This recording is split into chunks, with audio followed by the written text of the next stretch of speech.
morning and welcome to another edition of Roadhouse Live. We are live. Today is July 26, 2023. We are here in the midst of earnings bonanza. We got earnings, a little bit earnings here, a little bit earnings there, a little bit of mediocre data there. And we got the federales reporting this afternoon as far as what shall be in store for the American people and interest rates. Good times, good times. Setting financial policy. Bender, if you were to set financial policy right now today, what would it be? It's too early for that. Are you kidding me? I think it's easy. I think you give everybody one Bitcoin. They seized enough Bitcoin over the past couple of years. They just jacked it like free money for the agencies. I think they should. I think we are all due reparations, and we should all get one Bitcoin. Everybody, every U.S. citizen gets one Bitcoin. That's what I would do. Yeah.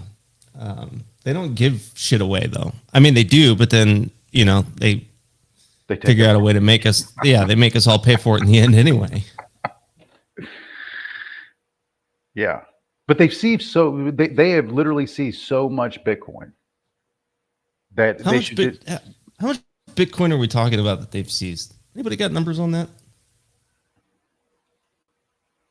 I think it's a lot. I'm curious. Well, somebody will Google it. Somebody will do the Googling. So last night we had Microsoft and Google reporting. Google reported well. It's kind of lagged the overall big move, if you will. Google also did not offer any type of real guidance or forward moving, projections, if you will. Microsoft kind of did. Looks like they're thinking that, hey, looks like it could be a little bit light, but we're still going to maintain the guidance. And the market was like, well, that's not good enough, son. You're going down. So we had a little sell on Microsoft. Microsoft is sitting at a level in through here. If you're looking at the chart, it's like, oh no, it could definitely bounce here. Or you could say, it's definitely going lower. So it seems like when you look at a lot of the market, you start to see that more and more so. I think one thing that is certain is the overall inflation picture, this thing that we have been fighting and battling with over the last, let's say year and a half, the whole idea of what is standing in front of us really appears to be fading more and more and more. So the question then becomes, when you have the Fed reporting today, what are they going to do? Because this meeting, along with next month's meeting, really set the overall tone in a serious way as far as how the market is going to price things out moving forward. If indeed we are at the light at the end of the tunnel when it comes to rates, sky is the limit as far as where the market can go. If they stop and we start seeing like, okay, so inflation's in check, there's no reason for rates to be this high, they start paring them back, you get that is stimulus. And considering that rates are higher than where they've been in, several years, it seems within reason that we're closer to that move than it pushing too much higher. From all indications, the market is priced in probably two more hikes, total of 50 basis points. Whether or not that's needed or not, and the timing of those hitting, I don't think anybody has a real firm understanding. But here's the cool thing. In several hours, we will have a very clear picture of what they were thinking for this last period of time, which is going to give us either the next leg up or is going to push us down to the lower part of a channel that everybody's been kind of watching at. So, Benner, with this being said, do you want to kind of do the walk on where we are and how we need to look at this thing? Yeah, sure. Let me get the chart shared here. A little behind. All right. Should see that now. I'm going to start with a 4-hour here just to kind of give the bigger picture, kind of where that channel top is at. Got this trend line down here that's had, started here, tapped it here, just kind of keeping that in view in case we want to come down and test that. If we do it today, coming around this 45.75 level, 73 to 75, depending on what time of day it decides it may want to test that. You can see a couple other things sitting below here, this 60-minute fair value gap. This old, there was a gap in there, but it's a previous, yeah, there is a gap in there. Regular trading hours gap sitting in here. I could go back and show that, but we've seen it before. That's the top of it right there, 45.21. And then we got the midpoint of the bigger parallel channel. A couple of 60-minute fair value gaps in there. Also have the high from the 19th marked on there. Now that we kind of see where this stuff comes from, got these fibs as well on this move up, with the 50% pullback kind of being pretty close to where we're at, 45.84 half. So kind of right here, right now. So now that we know where those are coming from, go to a 60-minute chart and start zooming in a little bit. You can see this 15-minute fair value gap down to a 15-minute here, right here. So we can see we're right at that 50% retracement. We've got this 15-minute fair value gap that would fill 45.82.25. And below that, you've got a couple of these swing lows down here where it, you get that pullback, like right here, it made a lower low, took out some stops here and then ran. Well, this now becomes stops that are hanging out there. So we got a couple of those sitting down here at, various levels. But the big one that sticks out to me is still this double bottom right here. If we are going to make any sort of move down, that 45.60, I think, is the, that would be a prime target. And I think a place that, that will be a draw at some point, right? Right now, it kind of looks like we've taken out, you can see where the London session high is. Asia's session high would be all the way up here. So we took out the Asia session low, now taking out the London session low. So at the moment, until this thing really turns around, it looks like it's hunting lower, right? You can, on a 15-minute, what it looks like on a 60-minute, looks that way as well.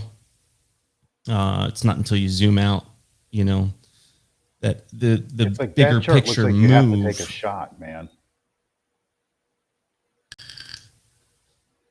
Yeah, it really does. But yeah, go ahead.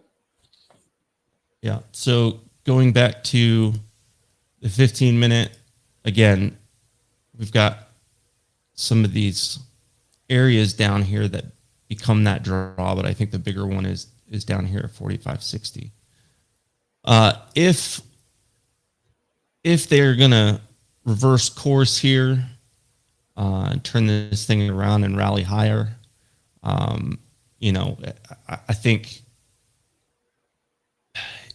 let's see, 46.01. So we're 15 handles, 16 handles off that London session high. So it doesn't take a big move to go get that, right? And if it takes that, if we're back over 4,600, we're going to see this 46.0875. We're going to see, you can see that high from the 19th to 46.0875. There's only 2 ticks in between there. Call that relative equal highs. It did not take that previous 719 high. So that would put us back over that and probably hunting that 1272 extension up at 46.22. I was kind of looking for that move. Yesterday we were talking, we kind of put out a plan, and we talked about some of the targets. 46.0725, I think, was one of the targets that I had yesterday. I was kind of looking for, if it were to clear that, to come up to this 1272 and put us near the top of that channel. We didn't quite get there, but that was kind of a, you know, a bonus target, an extension, extra credit. But we never quite got up there.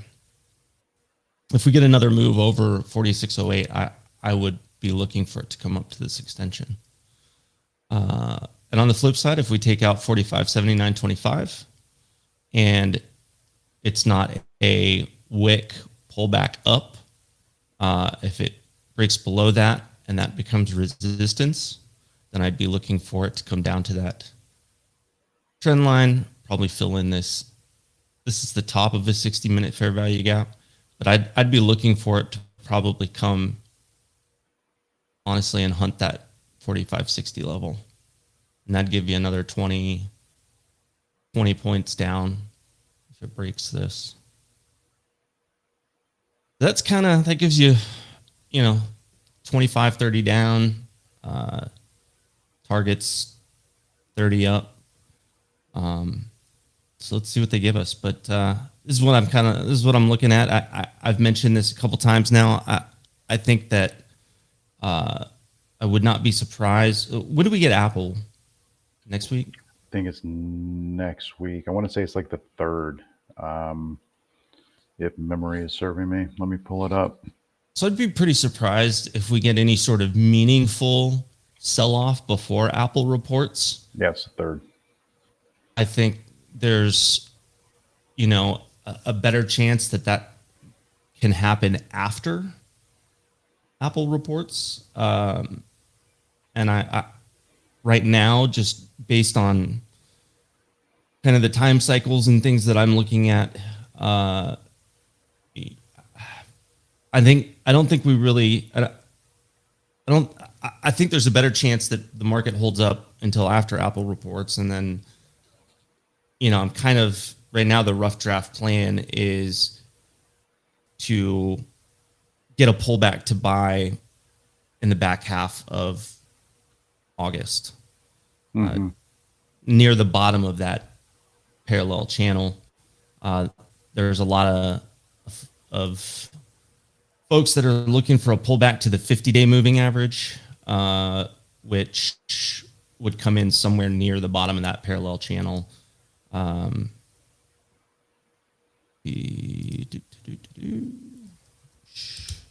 to the daily here. This is where the 50-day sitting right now around that 4,400 level, near the bottom of the channel. So it'll keep kind of working, you know, working along as we progress, but you know, probably somewhere around that 4,400 to 4,450 level. Just kind of rough draft plan, like I said. I'll keep adjusting that idea, but yeah. We usually just give the daily outlook, right? I'm kind of trying to give a little bit more of what I'm thinking may happen over the next. Yeah, no, it makes a lot of sense. 30 and days. I'm glad you're walking us through it, because it's like we're in one of those. Today's a binary event, right? It's like if they, no matter what they do with the rate announcement, we're going to get a move that then we're going to get a follow-up move off of his speech and his conversation. Now, you can read the tea leaves as far as some of these other world banks and how they're looking at the overall picture. And for the most part, they're done raising. They're done. They don't want to. And they probably won't unless inflation starts spiking in a way that is very, very messy. Not just like a 1 month aberration, but like really they can start see it trending. Then they're probably going to come back in and play whack-a-mole. The question is what are we going to do? Yeah. And if you look at the overall, if you're trying to take Fed policy and apply it to the markets, it's like our market is the only major market that hasn't made an all-time high off of the rebound. We're the only one who hasn't.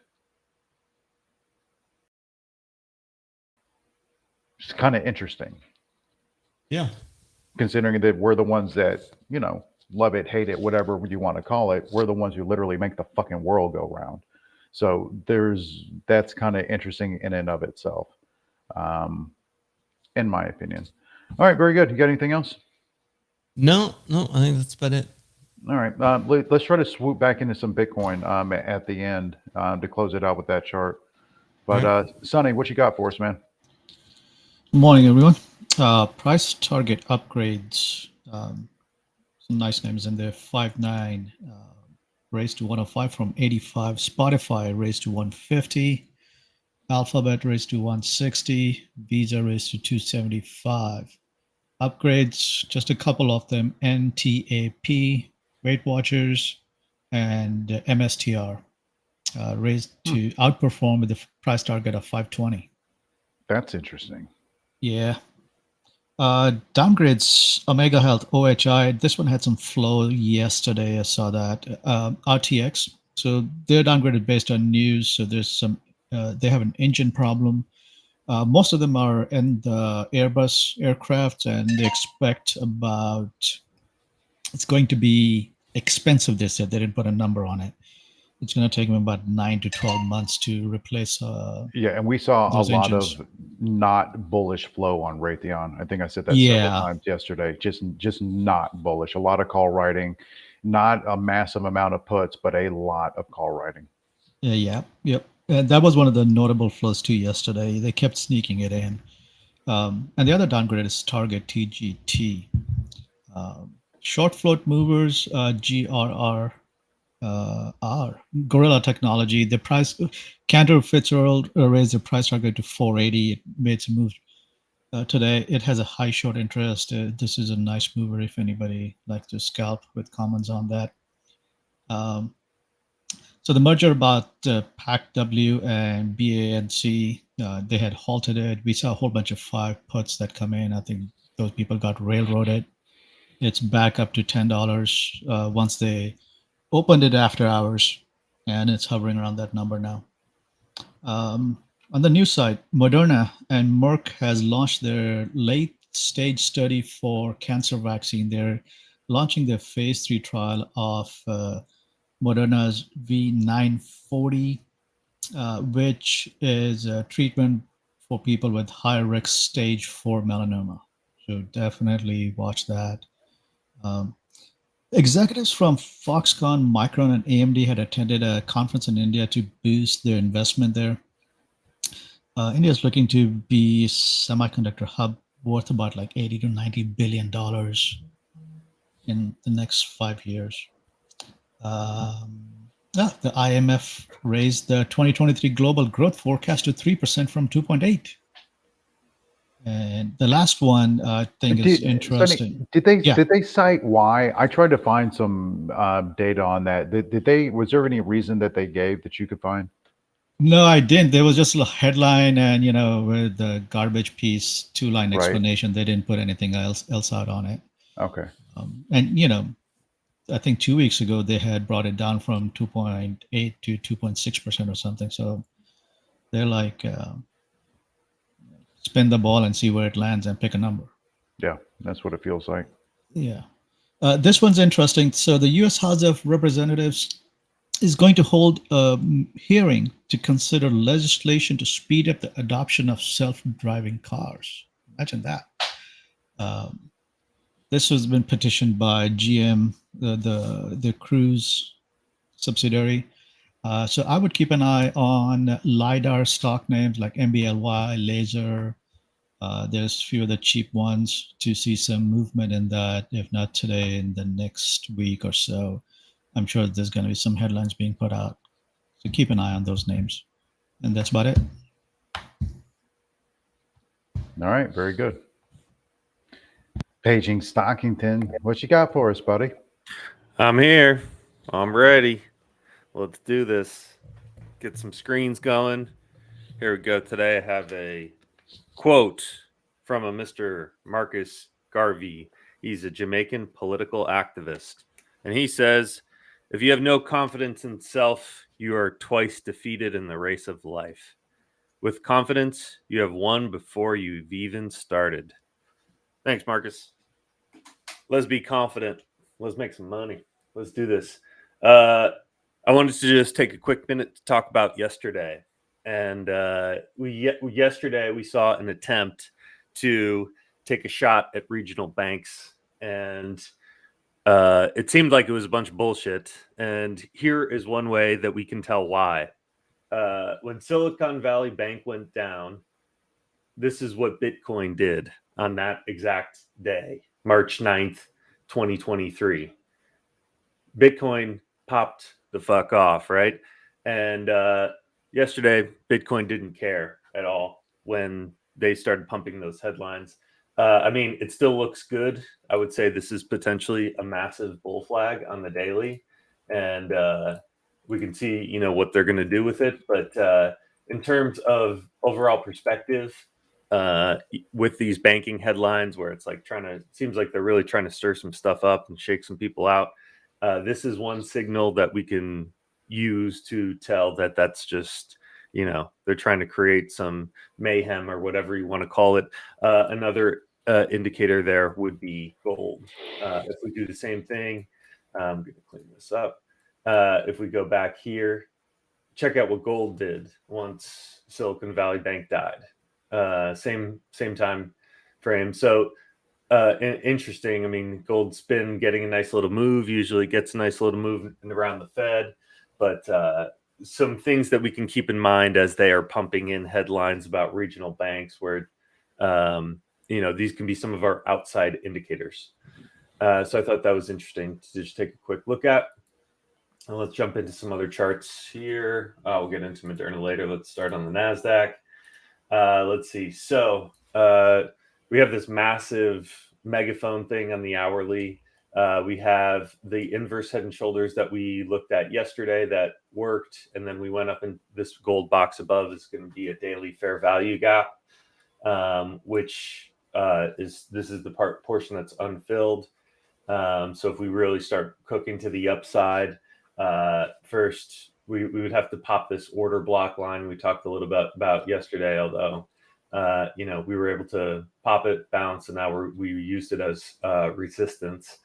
So upside, if we pop that, I'll be looking first for the reaction to the bottom of the daily fair value gap, 736.25, which has room all the way up through that 911.25, 911 never forget. And then again, this volume imbalance up there, kind of similar bender. We was showing the volume imbalance on the ES above yesterday. So at some point I'm anticipating we go up there. One thing also, as I'm looking at this chart here, is we got an extra fair value gap inside there. So that could be interesting to see what, you know, if we have to pause, this is almost be the midpoint. If we're pushing to the downside, we've got first target. You can see the fair value gap between those two candles that pop. So downside target first would be 665. And then we've got our new week opening gap line. And then if we really start pushing to the downside, orange box is going to be our weekly fair value gap. And then the yellow has room, a daily that goes all the way down here. Kind of just call these levels as we see them. If we jump over to the Russell, let's see. So yesterday the Russell popped this falling wedge and then sold off aggressively as those headlines started coming out. So here I have marked an hourly order block line. We've lost it. Basically the midpoint of this candle that was the last down close before it popped up. We've got our new week opening gap that was used as support yesterday. If we were to push to the downside even further, then we've got downside targets below with room down to 1963.50. Upside, we'd have to first pop this line, which is it popped on the daily as an order block line, but we can see how important this level has been. That's 1984.70. And then above that, we probably have to stop this guy out, relative equal highs. So there's some bear out there with break-even stops that they'd have to run, and then we have this fair value up above. If we jump over to individual tickers, Sonny mentioned Moderna. I had that on the list as a daily inside bar watch, and really didn't change up these lines too much from when I had this on the list from the beginning of the week. So we've got this line it's been using as support, very clear support there, 121.65. If we lose that, we could probably quickly see whatever this is right here, 120.10. And then upside, we've got that massive dark pool that came in the end of last week. That's up at 126.43. So we'd have to see if we could pop that. It sold off pretty aggressively at that line. And then I also had NVIDIA on the list just because kind of was going to wait to see Apple or Microsoft shake out. This is weird. TradingView keeps adjusting these trend lines. Above, I'm going to be watching NVIDIA. 461.35. Below, be watching this 454.25. And probably keep an eye on Microsoft as well. But that's all I got. Jesus, that Moderna chart looks like a legit penny bio ticker. If you look at it weekly, you want to talk about round tripping. That's an interesting one. Like that, but it's building a lot of energy in through there for something to make a move. It's a good chart, Stonk. It's a good idea. Really good idea.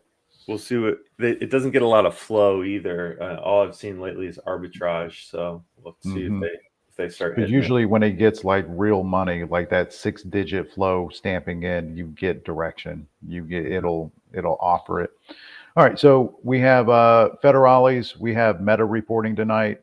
Snap reported last night, but again, it's like they had a piece of the puzzle they put out there as far as reworking their ad platform and maybe causing some problems.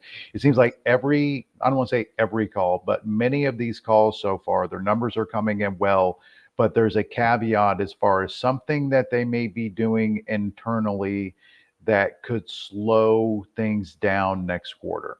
So Tesla did it with it revamping their factories and upgrading their factories. Apparently it's not good to upgrade your factories.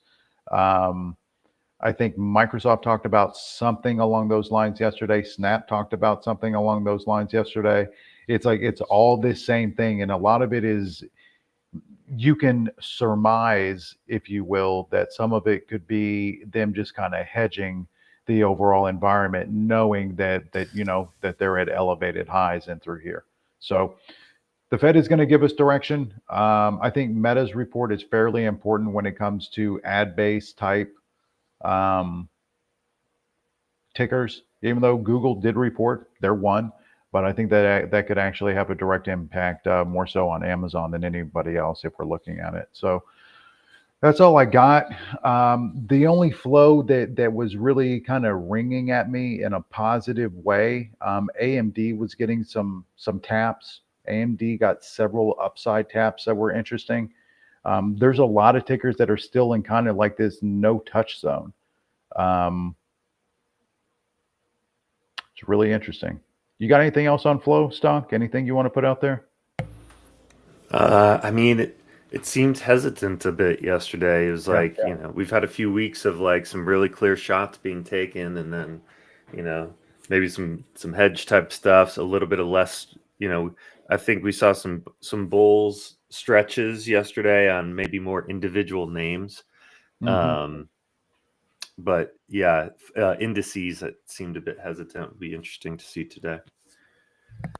Yeah. All right, very good. So we got about 10 minutes until open, actually 9 minutes and 30 seconds to be precise. Let's have a good day. Let's be patient. The Federale is going to dictate everything. So we have several hours before that. So again, plenty of time in the day to get after it. Plenty of time. Don't be in a rush. We'll see you guys soon.